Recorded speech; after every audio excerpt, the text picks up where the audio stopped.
Are you ready to take your lawn care game to the next level, but you're not sure where to start? There are so many options and marketing schemes out there that make you think that you need to spend a fortune to make your lawn look nice, and it simply isn't true. You can achieve your lawn goals while remaining on a budget.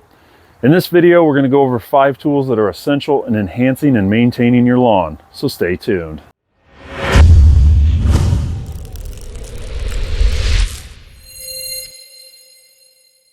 If you've looked around online for lawn equipment, there's so many options available that it's easy to get overwhelmed pretty quickly if you don't know what you're looking for. I want to try to make this as easy as possible for beginners so they can have confidence in improving their lawns. With that said, let's jump right into the list.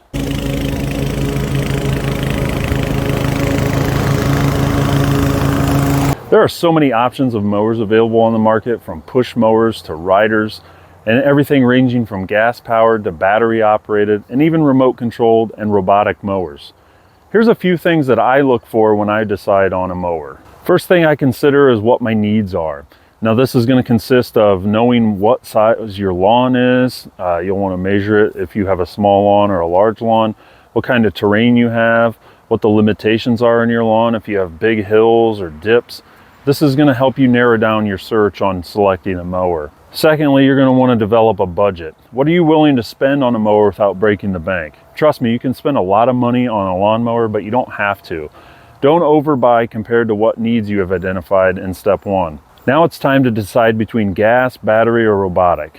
Battery and robotic options are really improving and competing with gas equipment in both power and run times. If you've never used or considered battery lawn tools before, I would suggest you shop around and see what's out there. You may be surprised. Once you've narrowed down your search based on your needs and budget, go to a dealer or a store and either demo the mower or at least check it out in person before buying. Shop around and compare prices, and you can even try shopping online for used equipment near you. Many times you can find equipment in good shape and save some money versus buying it brand new. Once you purchase that new mower, make sure you take care of it so it lasts. Keep up on regular maintenance, and most importantly, keep those blades sharp. A quality cut is going to keep your lawn healthy and thriving.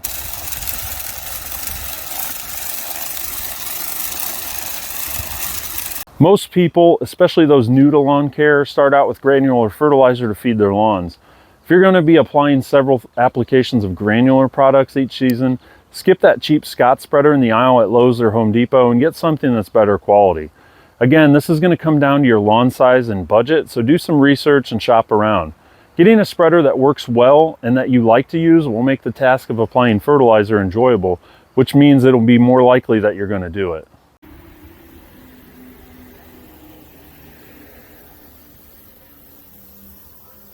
Just to be clear, when I talk about pump sprayers, I'm not talking about a hose end sprayer.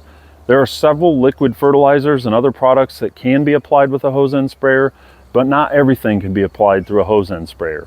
With this purchase, it's also important to consider your needs. If you have a 4-acre lawn, you don't want to purchase a 4-gallon backpack sprayer. You'll want to get something much larger. Consider your budget and purchase a sprayer that meets your needs. This will allow you to apply products like herbicides, fungicides, and insecticides with more precise accuracy so you can keep your lawn in top shape all season long.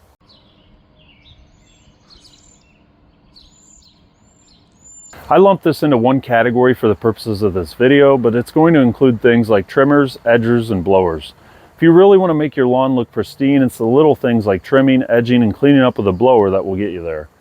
Now there's a few things I would suggest when looking for equipment accessories. Number 1, I personally like to stick with the same brand as my mower, especially when it comes to battery equipment.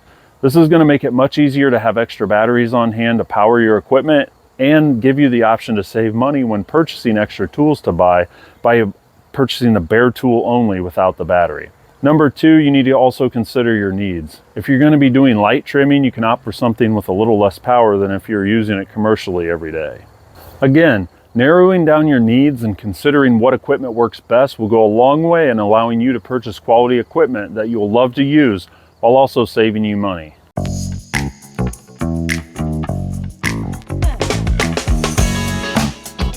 Let's be honest, we all live in different areas with different climates, terrains, and grass types. This means that we all have different needs when it comes to caring for our lawns and properties. This is where various tools come in that some of us would find helpful while others would not. I think the following tools are basic and are a helpful start for anyone that wants to care for their lawn. First up in this list is the Groundskeeper 2 rake. Now this is a game changer. I use this all season long to rake out small areas of thatch, rake mulch around my beds, rake up pine needles and pine cones.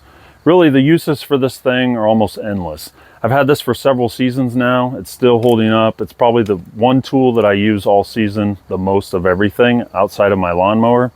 It's so versatile, and it really makes a difference in making once difficult jobs super easy. I highly recommend everyone having a Groundskeeper 2 rake to use around their lawn. Now, another helpful tool is the Pro Plugger. I find this very handy, and I use this a lot throughout the season as well for several things, from planting things. But the main thing that I use this for is patching dead grass spots on my lawn. I can take good plugs of grass from areas of my lawn behind the trees in the back of my property and patch them into dead spots that I have and use them as grass plugs to eliminate reseeding in the middle of summer. You got established grass. This does a good job of pulling up the roots, putting those new sod plugs into areas that are damaged, put a little water on them, and you're good to go. You skip the seeding process in the middle of summer. And for the price tag, this thing has been very helpful for me, relatively inexpensive, and it's very useful. Next up would be some type of weeding tool so you can pull weeds out of the lawn without using herbicides. Now I like this tool here from Landsea just because it's heavy duty, easy to use.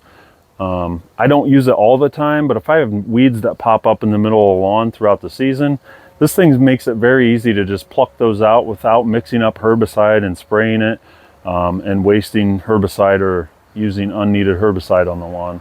So this is a nice quick fix for weeds here and there. Now it's not going to replace herbicide if you have a big outbreak of weeds, but like I said, this is very handy. Allows you to pull weeds out of the lawn, out of your beds, and get them from the roots to ensure they don't come back. With these 5 things, you'll be set up for success in achieving the lawn of your dreams. You can go as basic or as elaborate as you want, but the key here is to remain within your budget and find equipment that you enjoy using. I've linked some of my favorite equipment that I discussed in this video down in the description below if you're interested in learning more. If you found this video helpful, please hit that like button and consider subscribing to the channel and turning on your notifications so you don't miss out on future content. I appreciate you watching, and I look forward to seeing you next time out in the lawn.